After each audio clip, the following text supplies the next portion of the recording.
آپ آگے کس طرح کا وقت دیکھتے ہیں اور پاکستان کی سیاست پہ کیا فرق پڑ سکتا ہے اور خاص کر جو ریجنل سیاست ہے؟ شکریہ، آپ نے مجھے مدعو کیا۔ اس سے پہلے کہ ہم مستقبل کی طرف دیکھیں، دو تین اہم باتیں ہیں جو پچھلے 20 سال میں ہوئی ہیں پاکستان کے حوالے سے۔ کیونکہ پاکستان، پرویز مشرف چونکہ اس وقت حکمران تھے 2001 میں، پاکستان کی جو پوری انوالومنٹ ہے اس دہشت گردی کے خلاف جنگ میں، اور امریکہ کو جس قسم کا تعاون پیش کیا گیا پرویز مشرف کی طرف سے، اس کے بعد کی حکومتوں کی طرف سے،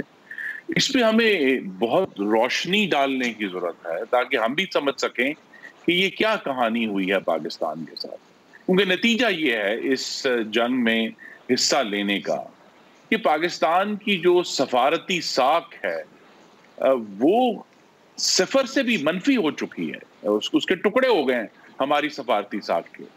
اور ہم اس کو نہ مانیں، ہم اس کے خلاف ریزسٹ کریں، لیکن پچھلے کم از کم 7-8 سال سے تو میں کہہ سکتا ہوں کہ کتابیں لکھی جا رہی ہیں جس کو مغرب کی طرف سے ڈبل گیم کہا جاتا ہے، یا پاکستان کو ایک الزام دیا جاتا ہے کہ پاکستان نے دھوکہ دیا ہے، اور الزام یہ ہے سب سے بڑا کہ پاکستان نے مستقل ان 20 سالوں میں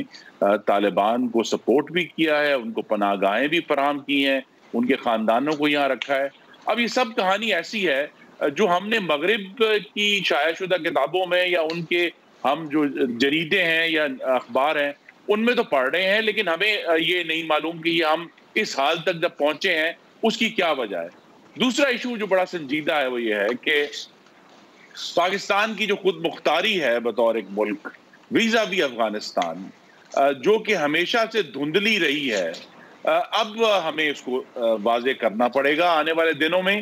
کہ بھئی یہ ہم نے بارڈر پہ بہت کچھ 100 کلومیٹر رہ گئے ہیں فینس کرنے والے، لیکن زیادہ تر فینس کر دیا ہے۔ لیکن اس سے بھی زیادہ اہم بات یہ ہے کہ ہم افغانستان کی خود مختاری کا احترام کریں، اور یہ بھی ان کو جو بھی طالبان رجیم ہے ان کو یہ بتائیں کہ آپ کو بھی پاکستان کی جو سرزمین ہے اس کی خود مختاری کا احترام کرنا پڑے گا، کیونکہ وہاں سے دستگیر صاحب اٹھیں گے معذرت قطع کلامی وہ بڑے کی جو آپ نے سنجیدہ ہے پاکستان کی سوورنٹی کے بارے میں۔ صحیح ہے سر، وہ انہوں نے تو پوری دنیا کی سوورنٹی کے حوالے سے کہا ہے کہ ہم اپنے ملک سے مطلب رکھتے ہیں، لیکن سر اگر آپ پاکستان کے اوپر جو یہ بلیم ڈالنے جا رہا ہے اس وقت، جو پروپیگنڈا کیا جا رہا ہے، میں تو کہوں گا امریکن پریس میں، انڈین پریس میں، اور ہمارا ماضی اسی طرح کا ہے، اور میں اس کو تسلیم کرتے ہوئے یہ پوائنٹ آگے رکھوں گا آپ کے کہ ہم نے بہت حرکتیں کی ہیں۔ حمید گل صاحب کے منہ سے جتنی باتیں نکلی ہیں وہ ہماری ساری پرانی جو سپوزڈ اسٹریٹجیز تھیں وہ اس کی وہ شہادتیں دے چکے ہیں، تو میں تو اس کو ڈینائی کرنے کی نہیں، وہ عمران خان کی غلامی کی زنجیریں توڑنے والا جو جملہ ہے وہ بھی ہر جگہ کوٹ ہو رہا ہے دن میں 6 دفعہ۔ خان صاحب کو ذرا اگر آپ رہنے دیں سر، خان صاحب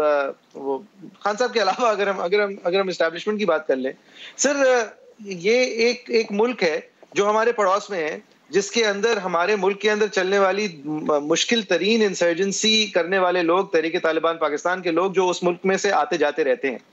اس ملک کے اندر کیا ہونے والا ہے پچھلے 5 سال میں ہمیں ٹیبل پہ نہیں بلایا گیا۔ We weren't in the room where it happens۔ ہمارے اوپر سے سب کا اعتماد اٹھ چکا تھا، ہم نے پھر بھی اتنی ڈیسپریشن اور کیننس دکھائی کہ ہمیں جب بھی پوچھا گیا کہ آپ چلیں اس کو فارغ کر دیں، اس کو فرار کر دیں، اس کو واپس وہاں بھیج دیں، تو ہم نے اپنے اریسٹڈ لوگ ان کو دینا شروع کر دیے۔ ہم نے ثالثی کا کردار ادا کرنے کی پوری نیت ظاہر کی، ہمیں سیریسلی نہیں لیا گیا، اس لیے نہیں لیا گیا اس لیے ہم پچھلے 30 سال کیا کرتے رہے تھے یا واٹ ایور۔ لیکن سر جب اس سب کچھ کے بعد کمپلیٹلی ہمیں شٹ آؤٹ کر کے ہمارے آرچ اینیمی کے ساتھ انفلوئنس بڑھا کر ایک انڈین اور امریکن نیکسس کے تحت ایک افغان پالیسی بنی اور اس کو 5 سال طول دیا گیا، جب وہ پالیسی ڈوبتی ہے تو ٹھیک ہے، ایک ملک کے ہوپس اینڈ ڈریمز شیٹر ہوتے ہوئے کسی کو بھی خوشی نہیں منانی چاہیے۔ ایک پوری جنریشن لوز ہوئی ہے، 3 جنریشنز پہلے افغانستان لوز کر چکا ہے، لیکن اب آپ اپنے انگلیاں کیسے اٹھا سکتے ہیں؟ مطلب محض اس بات پر کہ یہ سچویشن کلیپس کر گئی کہ ہم غم نہیں کرتے ہوئے نظر آ رہے۔ ٹھیک ہے، خوشیاں نہیں منانی چاہیے، لیکن ایک کسی بھی ملک کی اسٹیبلشمنٹ اس موقع پر غم کا اظہار کیسے کرے گا کہ جب ایک ایسا نیکسس ٹوٹا ہے جس سے فائدہ ہو یا نہ ہو کا کوئی شک نہیں تھا کہ نہیں ہوگا ہمیں، اور اب جو سچویشن آئی ہے اس کے اندر شک کیا جا سکتا ہے کہ شاید ہم اس سچویشن سے کچھ نکال پائیں۔ اور سر جہاں تک رہی بات کہ ہماری کانورزیشنز ان کے ساتھ تھیں، انہوں نے آ کر تحریک طالبان کے ان پرزنرز کو چھوڑا ہے جو کہ افغان حکومت نے اس لیے پکڑا ہوا تھا اس لیے کہ وہ آرمی پبلک اسکول کے میسیکر میں ملوث تھے. اب ہم جتنے بھی ڈپلیسٹس لگے دنیا کو, یہ جواز اگر کوئی مجھے دے گا کہ the most terrorizing episode of this country's history, جس نے اس ملک کو بھی جگا دیا تھا to a cause, the most recent waking up to a cause, اگر اس سچویشن میں بھی ہم اب اپنے نام کو ملوث کہہ رہے ہیں تو I think that's a very unfair stretch. جی یہ اب دیکھیں نا, اس کو کابل کے اوپر قبضہ ہوا ہے اسے 5 دن ہو گئے ہیں, لیکن سوائے نیشنل سیکیورٹی کمیٹی کے اعلامیے کے ہمارے پاس کوئی حکومت کی طرف سے پالیسی کے حوالے سے کھل کر بات نہیں کی گئی. یہی وجہ ہے کہ مسلم لیگ نون نے ابھی تک اس پر اپنا جو حتمی رائے ہے وہ نہیں دی, کیونکہ ہم سب نے جب مشاورت کی تو ہم فائنینشیل ٹائمز یا نیو یارک ٹائمز کی خبروں کی بنیاد پر پاکستان کی پالیسی نہیں بنا سکتے. ہم ہندوستان کی خبروں کی بنیاد پر پاکستان کی پالیسی نہیں بنا سکتے. ہمیں پاکستان کی سرکار نے بتانا ہے کہ وہاں ایکچولی کیا لیکن فوجان صاحب وہ بھی تو جس طرح آپ بڑا آپ سمجھداری سے کام لے رہے ہیں میرے خیال سے, لیکن حکومت وقت بھی جو ہے وہ اپنے طور پہ سمجھداری اس طرح دکھا رہی ہے کہ طالبان کو دیکھیں ہم نہ اس وقت نگل سکتے ہیں نہ اگل سکتے ہیں, نہ ریکگنائز کر سکتے ہیں نہ شن کر سکتے ہیں, اور فار دا ریزن جو موئز نے بھی کچھ بتائیں کہ جو بھی ہے it is the lesser evil none the less for the at least for the establishment if not for the country compare to an India and America sponsored Ghani government. تو اس صورت میں اب یہ بھی مشکل ہے نا کہ ہم طالبان کے بارے میں اس وقت سٹانس لیں. آپ حکومت میں ہوتے تو آپ کیا کرتے, یہ بتائیے. جی اگر آپ کیا کہتے ہیں, آپ کا کیا سٹانس ہوتا؟ پہلا سٹانس تو یہ ہوتا ہے کہ جو بھی اگر وہاں سے کوئی مہاجرین آ رہے ہیں, ہم یہ آفر کرتے کہ جناب افغانستان کی سرزمین پہ, چاہے ہمارے بارڈر کے ساتھ, لیکن ان کی سرزمین پر ہم تمام ہیومینیٹیرین ایڈ پرووائڈ کرنے کے لیے تیار ہیں. ہم خیموں کے جو ہیں وہ ولیجز بنانے کے لیے تیار ہیں, لیکن افغان جو ریفیوجیز ہیں وہ اپنی سرزمین پر ہی رہیں گے, وہ ہماری زمین پر نہیں آئیں گے. یہ بہت ایک سیریس معاملہ ہے. بالکل صحیح ہے, لیکن آپ طالبان پہ کیا کہتے ہیں؟ ٹیک اوور کو آپ اللیگل یا لیگل اس وقت قرار دینے کی پوزیشن میں آپ کیا کرتے ہیں؟ ٹیک اوور کو کیا کہتے ہیں؟ ان کی بھی فون کال کا انتظار کرتے ہیں؟ جی نہیں, ان کی فون کال کا انتظار نہیں کرتے. دیکھیے ہم اگر جب پاکستان میں ووٹ کو عزت دو کا نعرہ لے کر چلے ہیں تو ہماری بھی یہ خواہش ہے اور ہماری پالیسی ہے کہ ہمارا جو ہمسایہ ملک ہے اس کے عوام کی مرضی بھی ان کی حکومت سازی میں شامل ہو. یہاں ابھی عوام کی مرضی کا تو ہمیں معلوم ہی نہیں ہے, اور امریکہ کا جو پورا 20 سال کا افغانستان میں عمل دخل رہا ہے,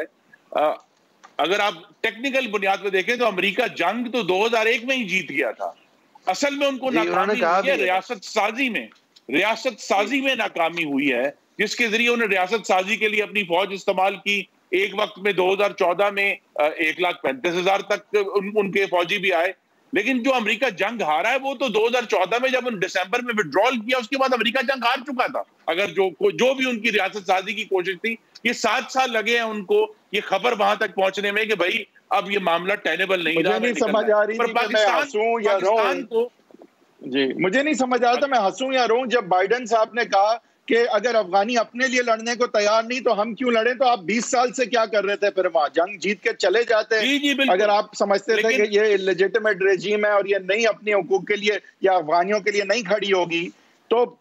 آپ وہاں بیٹھے ہوئے کیوں تھے؟ یہی وجہ تھی نا کہ آپ ٹیررسٹ گروپس نہیں چاہتے تھے کہ وہاں فارم ہو, تو طالبان سے کوئی نیگوشیٹ کر کے ایک کولیشن گورنمنٹ بنا کے آپ بہت پہلے چھوڑ سکتے تھے وہاں پہ. آپ کا تو یہی پرپس تھا نا کہ ٹیررزم نہ ہو وہاں سے. جی یہ ایشو تو 10 سال پہلے بھی جب رچرڈ ہالبروک بنے تھے کے لیے ایف پیک کے, انہوں نے بہت کوشش کی تھی کہ نیگوسیشن ہو, لیکن وہ کامیاب نہیں ہوئی. پاکستان کے حوالے سے 2 ایشوز ہیں. آپ نے درست کہا کہ ہندوستان کا جو بہت زیادہ عمل دخل تھا افغانستان میں وہ کم ہوگا, ختم تو کبھی بھی نہیں ہوگا, لیکن بہت کم ہو جائے گا. ہمیں کم از کم وہاں سے ایک کمفرٹ ہے. لیکن دوسری طرف دیکھیے, ہم پاکستانی قوم جو ہے اس کو اپنا جو ہم یاداشت ہماری کھو جاتی ہے کہ ہم نے اب سے چند سال پہلے 2008 سے لے کر تقریباً 2015 تک جو 7 سال بھیانک ترین دہشت گردی کے گزارے ہیں, ہمیں اس کو اپنی آنکھوں کے سامنے رکھنا چاہیے کہ بھئی 28,000 پاکستانی شہید ہوئے ہیں, 50,000 پاکستانی جو ہیں وہ زخمی ہوئے, ان کی ٹانگیں کٹ گئی.